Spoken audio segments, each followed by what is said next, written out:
So let us now begin with the introduction. Actually, this is the first of 3 introductions to this work.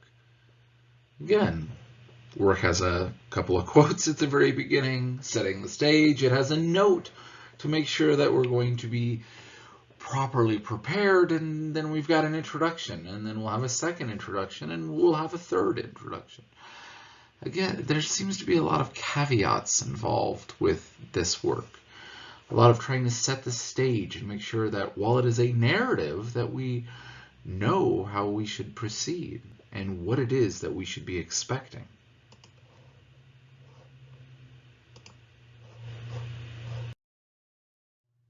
So let us now begin. Some years ago in the city of H... Again, this is a very odd beginning. And immediately, just a handful of words into this narrative, we once again have to pause. We have a mystery that we're not sure which direction we're going with this work. What does H... mean? Is it a reference to an actual city name? And if it is, then why don't you just tell us? And if it's not, then why even bother saying some years ago in the city of ... Why is this the introduction to your work? Wouldn't you just say some years ago there lived a young student?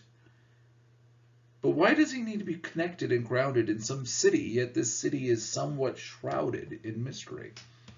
Now, to be fair, the mystery is not very difficult to solve.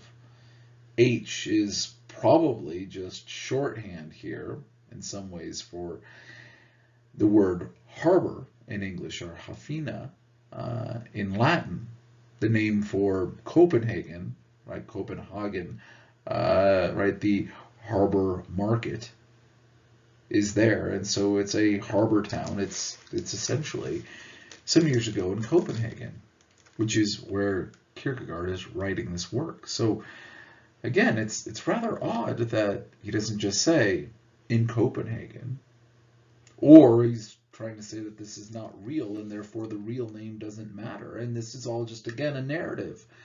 So why even bother? Why doesn't he just say in a land far, far away, or, a galaxy far, far away, or whatever for this point?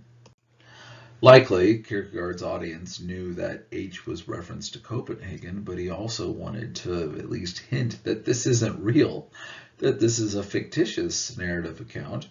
And so it's surrounded by what's familiar to you, the audience, but it is not based in reality in any direct and tangible way.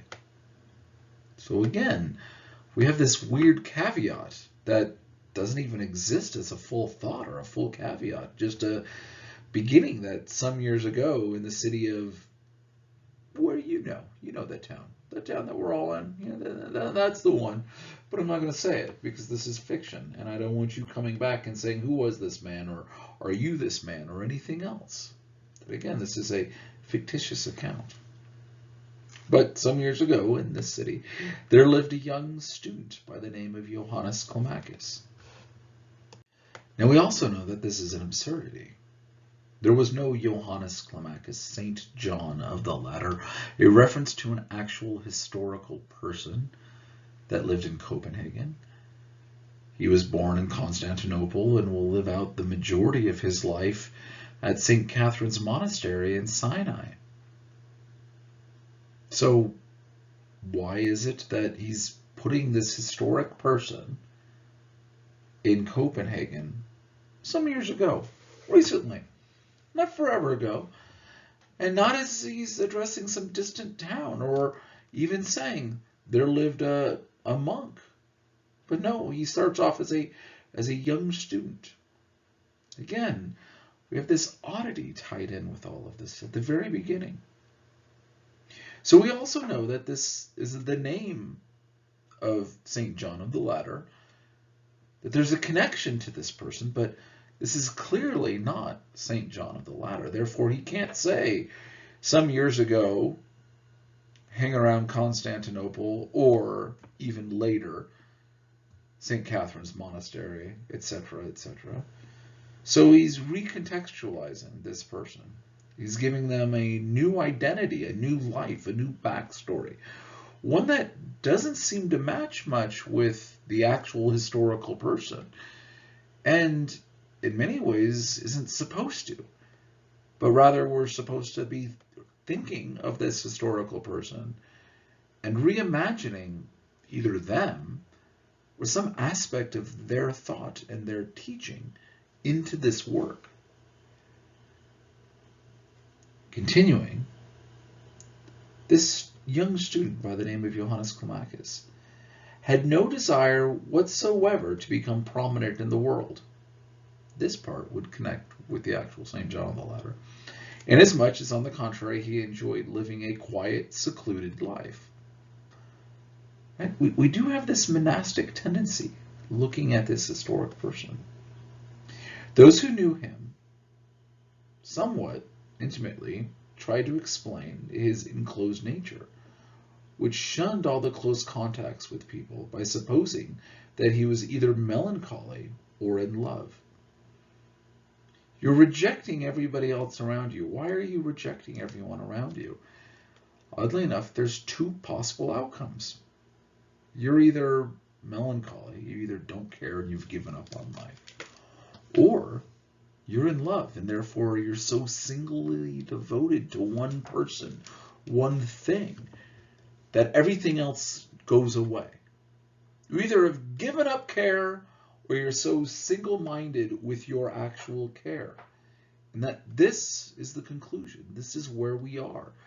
And we find this odd overlap between these two seemingly contradictory beginnings and the source for them. So which one is it? He says, in a certain sense, those who suppose the later were not incorrect, although they erred if they assumed that a girl was the object of his dreams. Such sentiments were totally foreign to his heart, and just as external appearances was delicate and ethereal, almost transparent, his soul was likewise far too intellectual and spiritual to be captivated by a woman's beauty. In love he was, ardently in love, with thought, or more accurately, with thinking. He's in love, but not with a person. He's in love with thinking itself, with engaging in thoughts. Maybe we can say ultimately with notions of wisdom, or at least with knowledge, but we're not even there. We're not even in the conclusion of thought. What is he in love with? He's in love with thinking. No person, no object, with the act of thinking itself. Now, immediately, we can start to draw some parallels with other philosophers who's discussing things existing in the mind, and that the mind creates everything. This is where we're beginning. We can either look towards Kant and the ideas that we're creating different categories in our mind when we're apprehending things. We could look at Berkeley, who says that all that exists are thoughts.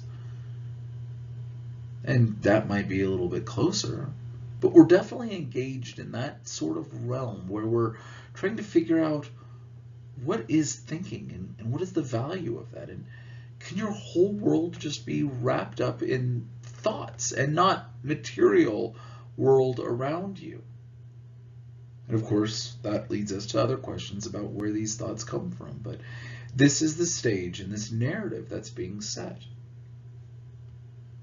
Continuing, he says, no young lover can be more intensely moved by the incomprehensible transition that comes when erotic love awakens in his breast, by the stroke of lightning with which reciprocated love bursts forth in the beloved's breast.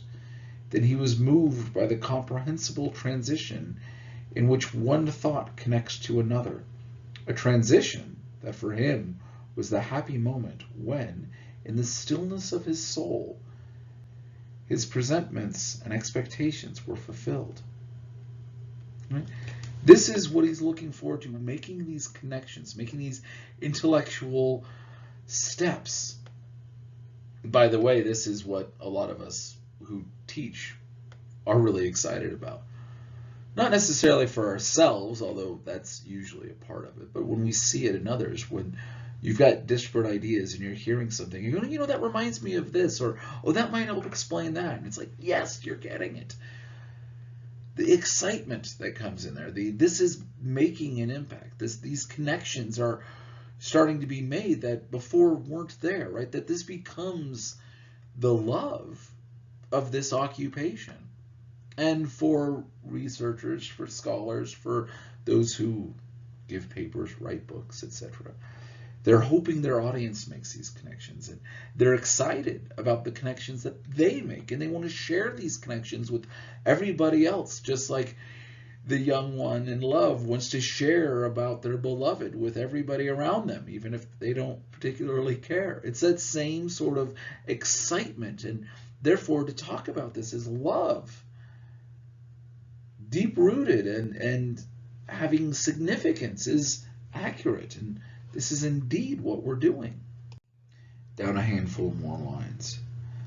It was his delight to begin with a single thought, and then, by way of coherent thinking, to climb step by step to a higher one, because to him coherent thinking was the ladder of paradise. Maybe that's why we've got the use here of Johannes Climacus. That we're climbing step by step this ladder of divine ascent. But what is this divine ascent now? Is it love being the culminating step? Is it the same as St. John of the ladder in his work, the ladder of divine ascent? No, this ladder of paradise, this ladder of divine ascent is connecting thoughts together. And this might be a very big reason why he's using this pseudonym. But at the same time, he could have come up with the pseudonym after this analogy, or this analogy might be drawing heavily upon the use of this pseudonym. The blessedness, therefore, is this thought. It's building these thoughts. This is heaven. This is blessedness. This is being in the presence of the source of all knowledge. That this becomes what we're climbing to and trying to ascend to. Top of 119. Therefore, when he arrived at higher thought, it was an indescribable joy, a passionate pleasure for him to plunge headfirst down into the same coherent thoughts until he reached the point from which he had proceeded. You can just kind of think of this image of somebody diving into the water and coming back up, just, with treasure now in their hands, that this becomes the sort of imagery that we're supposed to be taking on. Yet this did not always turn out according to his desire. There's plenty of times you would dive underneath the water believing there's treasure underneath there and coming up empty-handed, either not able to reach it or it wasn't what you thought it was. If he didn't get just as many pushes as there were links in the coherent thinking, he became despondent. For then the movement was imperfect. Then he would begin all over again. If he was successful, he would be thrilled, could not sleep for joy, and for hours would continue making the same movement, for this up and down, down and up of thought was an unparalleled joy. But this enthusiasm you get of, I finally got it, eureka. In those happy times, his step was light, almost floating. At other times it was troubled and unsteady. As long as he labored to climb up, as long as coherent thinking had, as yet, not managed to make its way, he was oppressed because he feared losing all those coherent thoughts that he had finished, but which, as yet, were not perfectly clear and necessary. He's got thoughts in his mind that he knows are going to lead somewhere, but they're not clear. They haven't taken shape. The conclusion is not yet drawn. And so he's lost and troubled by this, as much as he is excited that he's got the beginnings of some idea that should produce and bear much fruit, but it's not there yet. So he's got to wait, and he's got to tend, and he's got to continue to labor around all of this. When we see someone carrying a number of fragile and brittle things stacked one upon the other, we are not surprised that he walks unsteadily and continually tries to maintain his balance. But he's got so many different things that are about to fall, that are about to be destroyed, that everything is so careful and subtle. If we do not see the stack, we smile just as many smiled at Johannes Climacus, not suspecting that his soul was carrying a stack far taller than is usually enough to cause astonishment, that his soul was anxious lest one single coherent thought slipped out, for then the whole thing would collapse.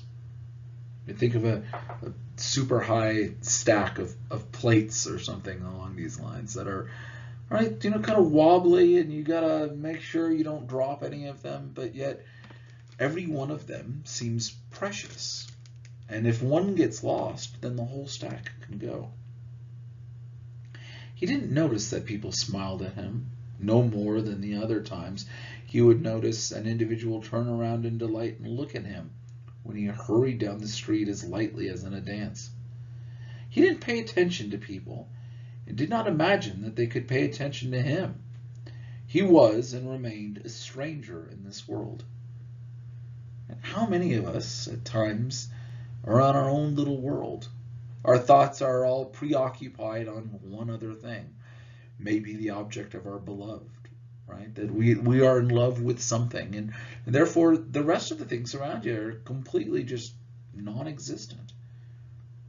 Usually this is a fairly short-lived activity, months maybe, but if you've got a new beloved, right, this is something that might continue to return. This obsession, this narrow-mindedness, where nothing else matters except for this one little thing, and you can't even imagine other people even bothering to think about you. It doesn't matter, because the object of your affection is all you can think about. While you're a part of the world, you're a stranger in it because it doesn't really exist. You're so entrenched. And how many of you have done this in other ways, right? You're so engrossed in a book that you can't put it down, that you need to know what happens. It might be fiction. It might not be anything based in reality at all, but yet this has become your new world, at least for this time. Or watching a movie and something jumps out of the bushes and it startles you. You know it's a projection. You know it's not real. But you're so engrossed in that world that it tricks your mind. Your world is now into this object. Now, if this is your life in thought over and over again, this is starting to give us a little bit of the image of who this fictitious Johannes Climacus might be. If Climacus's conduct must have seemed somewhat remarkable to someone who didn't know him very well, it was by no means unexplainable to someone who knew a little about his earlier life. For now, in his 21st year, he was, to a certain extent, the same as he had always been. Here he is at the brink of being a young man. Adolescence is near its end. Life is about to move forward in this other aspect, and things are about to change. But yet your life continues as it was based on what everything else was up to this point. Now you might actually be wondering, how old was Kierkegaard when he was writing this? Was he 21? Is this a very obvious narrative where he's talking about himself? And likely Kierkegaard started wrestling with this character and writing it in his late 20s, early 30s. And so it's not Kierkegaard's age. It's not that clear of a connection, but we definitely have some of this wrapped up in there. So what do we read? That his natural disposition had not been disturbed in childhood, but had been developed by favorable circumstances. that his home did not offer many diversions, and since he practically never went out, he very early became accustomed to being occupied with himself and with his own thoughts. Now, he's doing the task of what many are asking us to do, being engaged in your own thoughts and knowing what speculative philosophy has in store.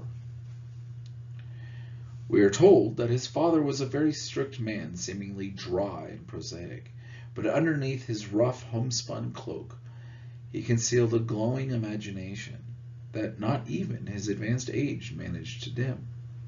When at times Johannes asked permission to go out, his request was usually refused. But occasionally his father, by way of making compensation, offered to take his hand and go for a walk up and down the floor. At first glance, this was a poor substitute, and yet, like a rough homespun coat, it concealed something altogether different.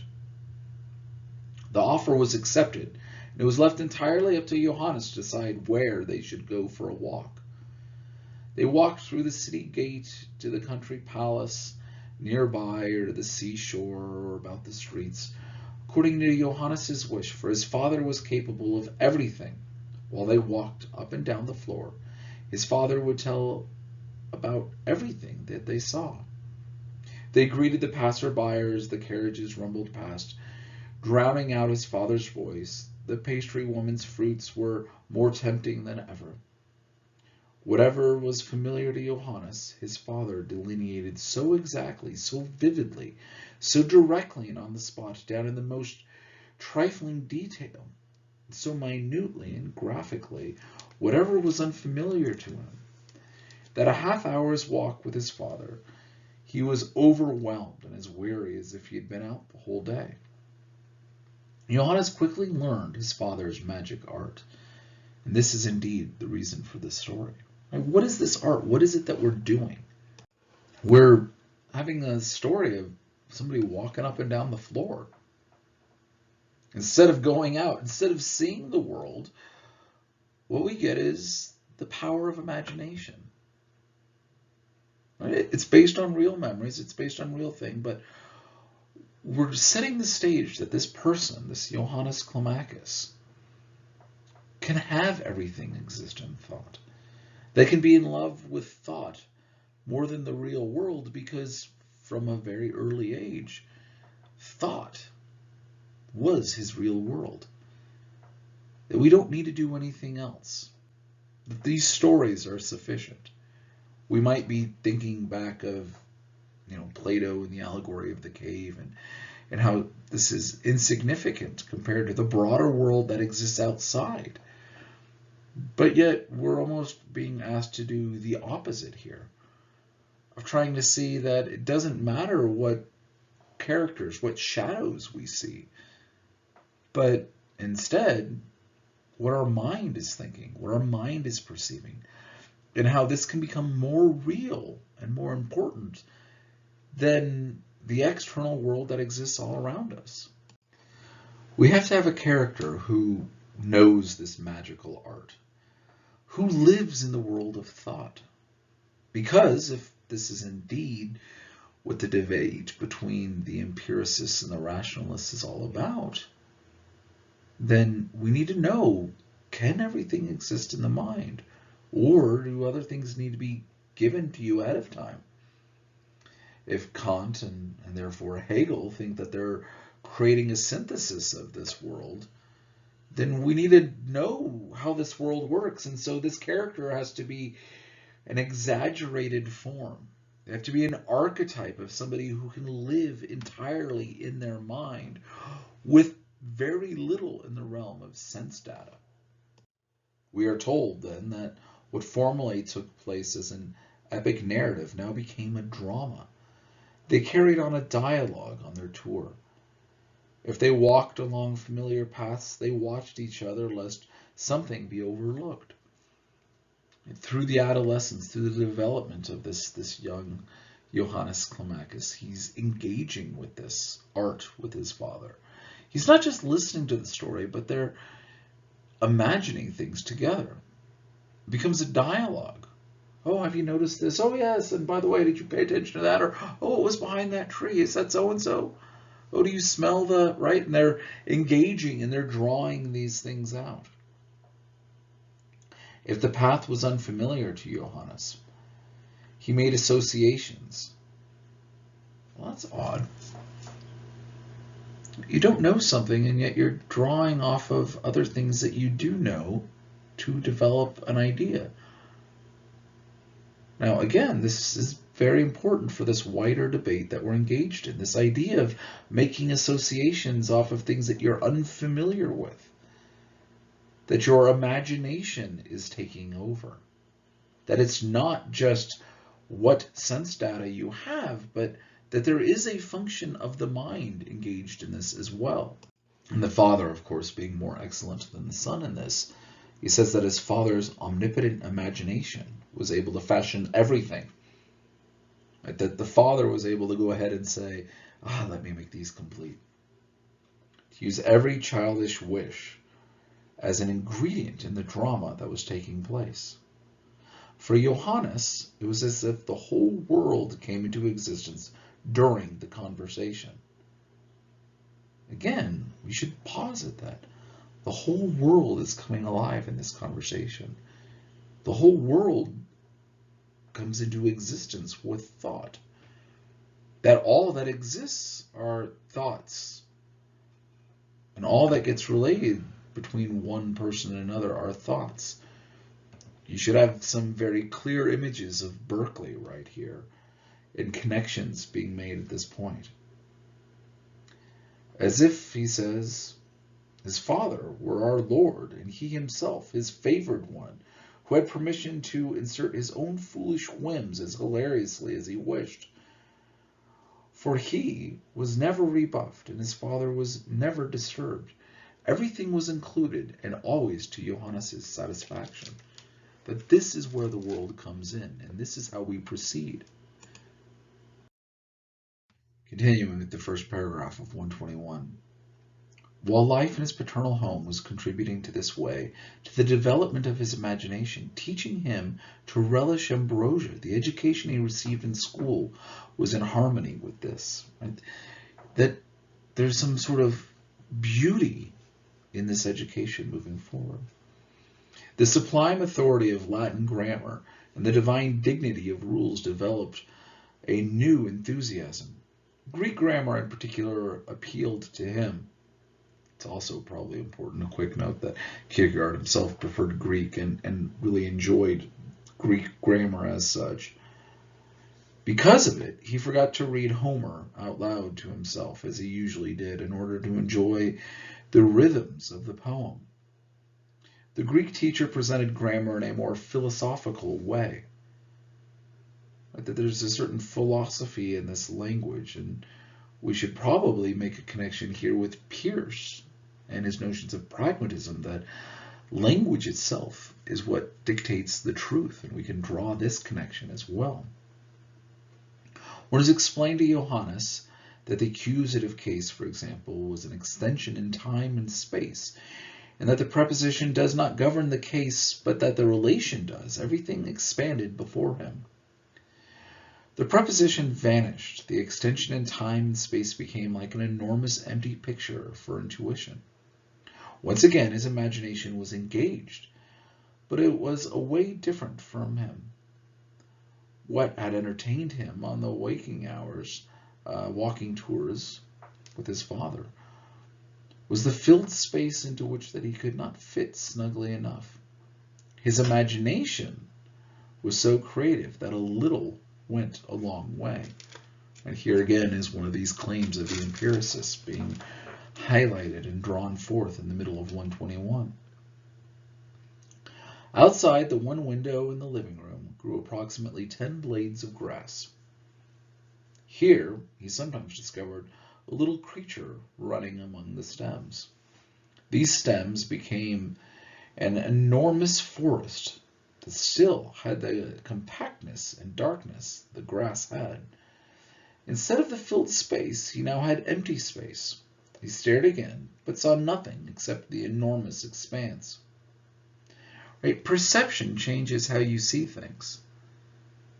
which you're anticipating and which you're engaging in. And we might even be able to draw some other connections here with Bonaventure and the notion of apprehension. Are you seeing it only as grass, or as a cosmos, as a microcosm of a wider world where this little grass is instead a forest, and that these little bugs, these little creatures are indeed life-size, that they're capable of being more? While an almost vegetative dozing in imagination, at times more aesthetic, yet sometimes more intellectual, was being developed, another side of his soul was also being acutely fashioned, namely his sense for the sudden, for the surprising.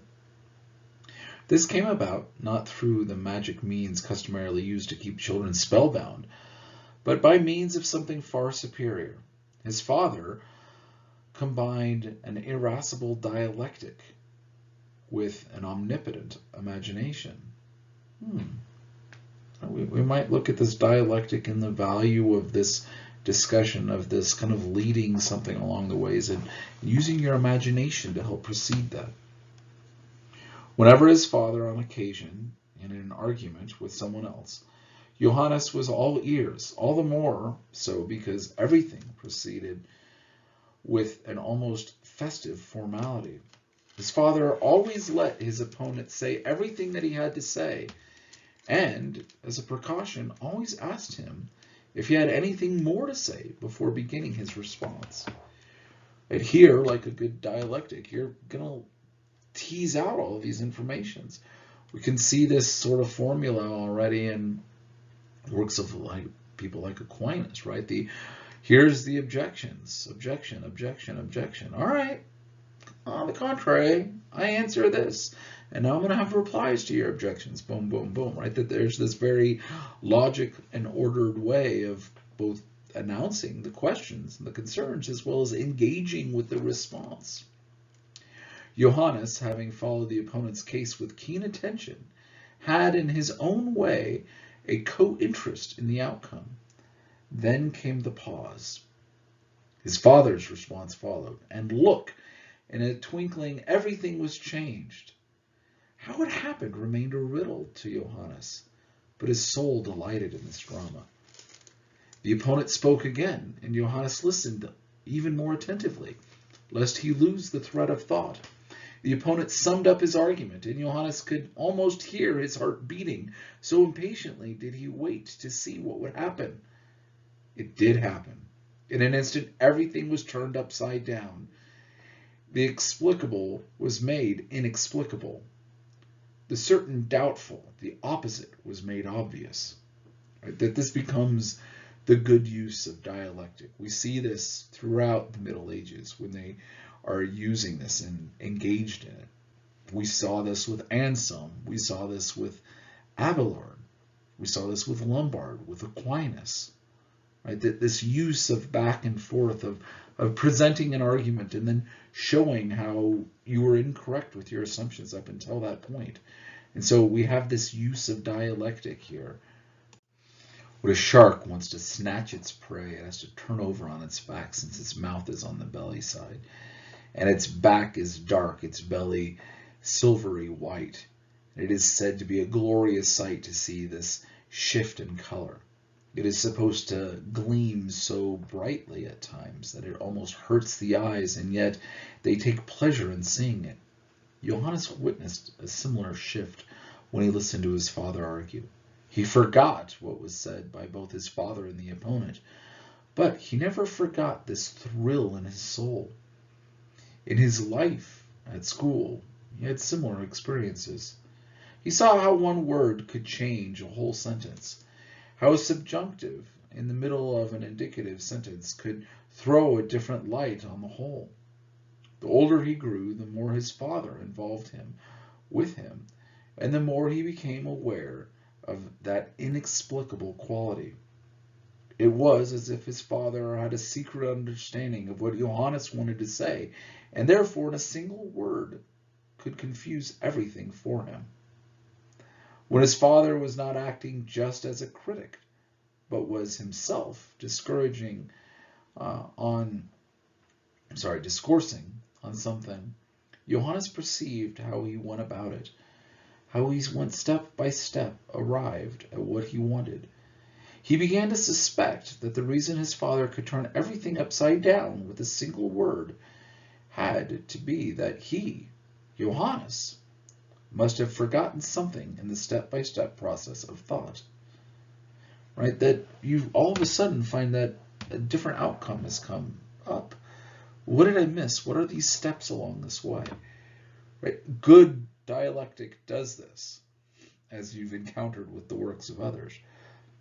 That sometimes you're following and following, and you're like, wait, how did we end up here? How did we end up with this outcome? Right? We saw this even in the works of Kierkegaard in the first half of this work, right? In philosophical fragments, where you're following along going, I agree, I agree, I agree, I agree. Wait, that was the conclusion? I disagree. Where did the breakdown of this argument happen? Where did I miss this point?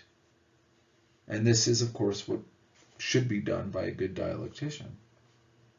What other children have in the enchantment of poetry and the surprise of fairy tales, Johannes Climacus had in the repose of intuition and the interchange of the dialectic. These delighted the children because became the boy's play, the young man's desire. In this way, his life had a rare continuity, not marked by the various transitions that generally denote the separate periods. As Johannes grew older, he had no toys to lay aside, for he had learned to play with what would be his life's earnest occupation. And yet he did not thereby lose its appeal. A little girl plays so long with her doll that at time the transformation into her beloved, the woman's whole life is this love. His life had a similar continuity. His whole life was thinking. And again, at this point, we should see this engagement with Berkeley.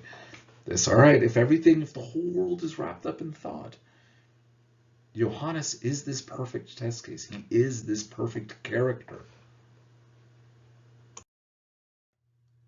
Climacus became a university student, took the qualifying exam, reached the age of 20, and yet no change took place in him. This is an odd character who doesn't really go through an adolescence in that traditional sense, right? He was and remained a stranger to the world. He did not, however, avoid people. On the contrary, he tried to find like-minded people, but he did not express his views, never betrayed what was going on inside him. The erotic in him was too deep for that. The appeal that he's got to thought, he didn't want to give up his beloved. He felt that he might blush if he talked about it, that he was afraid of learning too much or learning too little. He was always attentive, however, when others were speaking. Just as a young girl deeply in love prefers not to speak about her love, but with almost painful tensions listen when other girls talk about theirs, in order to test in silence whether or not she is just as happy or even happier, to snatch every important clue. Just so did Johannes silently pay attention to everything. Then, when he came home, he reflected on what the philosophizers had said, for it was their company, of course, that he sought. To want to be a philosopher, to want to devote himself exclusively to speculation, had not occurred to him. This is not his goal in life, is I'm going to become a philosopher. He's saying I'm just engaged in this thought. He was still not profound enough for that. It is true that he did not dart from one thing to another. Thinking was and remained his passion, but he still lacked the reflexive composure required for grasping a deeper coherence. The least significant and most significant things tempted him alike as the points of departure for his pursuits. For him, the result was not important, only the process interested him. That there's certain value in just wanting to know what happens. It's not about the conclusion, but what's the story? Where are we going with this? And what are those intriguing landmarks along the way? Right? Sometimes there's value in the road and not just in the destination. We should notice a similarity here with this idea that the process is what interests him. to the argument made by Dostoevsky. Sometimes it's the road, right? Sometimes it's not about the end goal. It's not about creation. Sometimes it's about destruction, as Dostoevsky addressed, or borrowing from notions of Emerson, that the journey is sometimes what's more important than the destination. These ideas are all being drawn out here. And as such, it shouldn't surprise us what we read next, right? At times, he did become aware of how he would arrive at one and at the same result from quite different points. But this did not attract his attention in a deeper sense. His desire at all times was only to press his way through. Wherever he suspected a labyrinth, he had to find the way.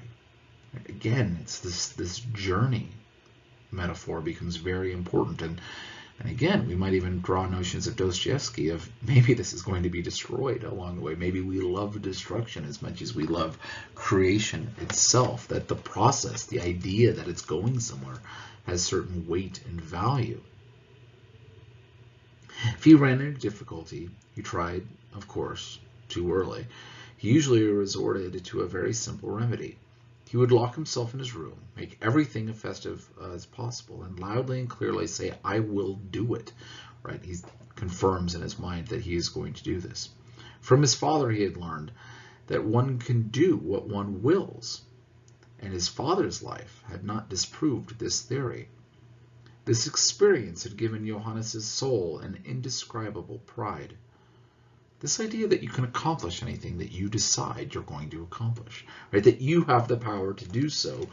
We see elements of this in other works as well, right? That we need to draw on and decide that something is going to be done. And then the conclusion is a formality. This is in part the argument of what existentialism tries to make you decide overall. Your choices and decisions, you're choosing to do something. You've decided to do it, oftentimes at the peril of other things as well. Indeed, that there might be something that one could not do, even though one willed it, was intolerable to him. But his pride was not a matter of weak will, because once he had spoken these dynamic words, he was ready for everything. He then had an even higher goal, with his will to press his way through the windings of this difficulty. This again was an adventure that inspired him. In this way, his life was always adventurous. He did not require forests and travels for his adventures, but merely what he had, a little room with one window. Again, there's the whole world wrapped up in thought is the essential part of this analogy, this narrative. Although he was led into ideality at an early age, this by no means weakened his belief and trust in actuality. Notice here we've got this relationship between the ideal and the actual. And we can think of Plato in this division, let alone all of those others who've kind of branched off of Plato with this distinction here. The ideality by which he was nourished was so close to him, everything took place so naturally, that this ideality became his actuality, and in turn, he was bound to expect to find ideality in the actuality all around him. Again, what is it you're expecting to see? That your perceptions might become reality, or your perceptions are reality? Once again, we're engaged in this empiricist thought. His father's depression contributed to this. That his father was an extraordinary man was the last thing Johannes came to know about him. That his father amazed him more than any other person did. He already knew, yet he knew so few people that he had no standard of measurement. That his father, humanly speaking, was rather extraordinary, he did not learn in his paternal home. Once in a while, when an older, trusted friend visited the family and engaged in a more confidential conversation with his father, Johannes frequently heard him say, "I am good for nothing. I cannot do a thing. My one and only wish would be that I find a place in a charitable institution and go off to an insane asylum," and that this was no jest. There was not a trace of irony in his father's words. On the contrary, there was a gloomy earnestness about them that troubled Johannes. By the way, we should highlight the word irony in there, since the concept of irony is another one of Kierkegaard's works. So in some ways he's throwing out a tangent for those of you interested in further knowing about Kierkegaard's broader works. There is this connection here. Nor was it a casual moment, for his father could demonstrate that a person of the least importance was a genius compared with him. No counter-demonstration achieved anything, for his irascible dialectic could make one forget that was most obvious, could compel one to stare fixedly at the observation. He made as if it were nothing else in the world. Johannes, whose whole view of life was, so to speak, hidden in his father, since he himself did not get to see very much, became entangled in a contradiction, because it was a long time before it dawned on him that his father contradicted himself. If by nothing else, then with a skill at which he could vanquish any opponent and reduce him to silence. That we find ourselves in this odd sort of position, that his entire world is wrapped up with his father, that his father is the most brilliant man that he's ever seen. The whole world comes to life because of his father, and yet his father is filled with contradictions. And in fact, this is one of these things that we should be gaining and perceiving about the nature of some philosophers, that this is part of the engagement. That while we might think our whole world is wrapped up, that somebody has it correct, that at some point along the way they've contradicted themselves. They've shown that their arguments don't make sense, that they're not correct, that they are in error. It's also kind of neat to highlight this last line, right? The skill at which he could vanquish any opponent and reduce him to silence. This was one of those things that was said about Kierkegaard himself. He will earn the nickname the Fork, both at home and at school.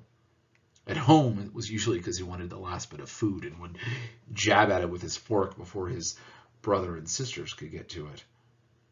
At school, it was because of his quick wit. In fact, there's debate on which was really the source of this nickname, but his quick wit, that he would engage in sort of insult contests of the day, and he would pin them down and reduce his opponents to silence because of his wit. And yet, he's giving a little nod here that even with a quick wit, even when you can reduce your opponent to silence, you've probably entangled yourself in a contradiction along the way. You might have won the battle, but you might not have really made your point. And this is one of these outcomes. Johannes's trust in actuality was not weakened.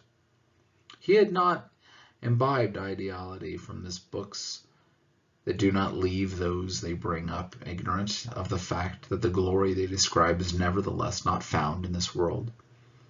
His formative influence was not a man who knew how to propound his knowledge as valuable, but was instead one who knew how to render it unimportant and valueless as possible. What we have is that this influence upon him is somebody who knows that there's value in knowledge, in wisdom, in thinking, but at the same time, it loses some of its value. Again, we can think back towards Dostoevsky, right? That sometimes we want to create and sometimes we want to destroy. That these dual impulses exist in us, and we should at least concede this along the way.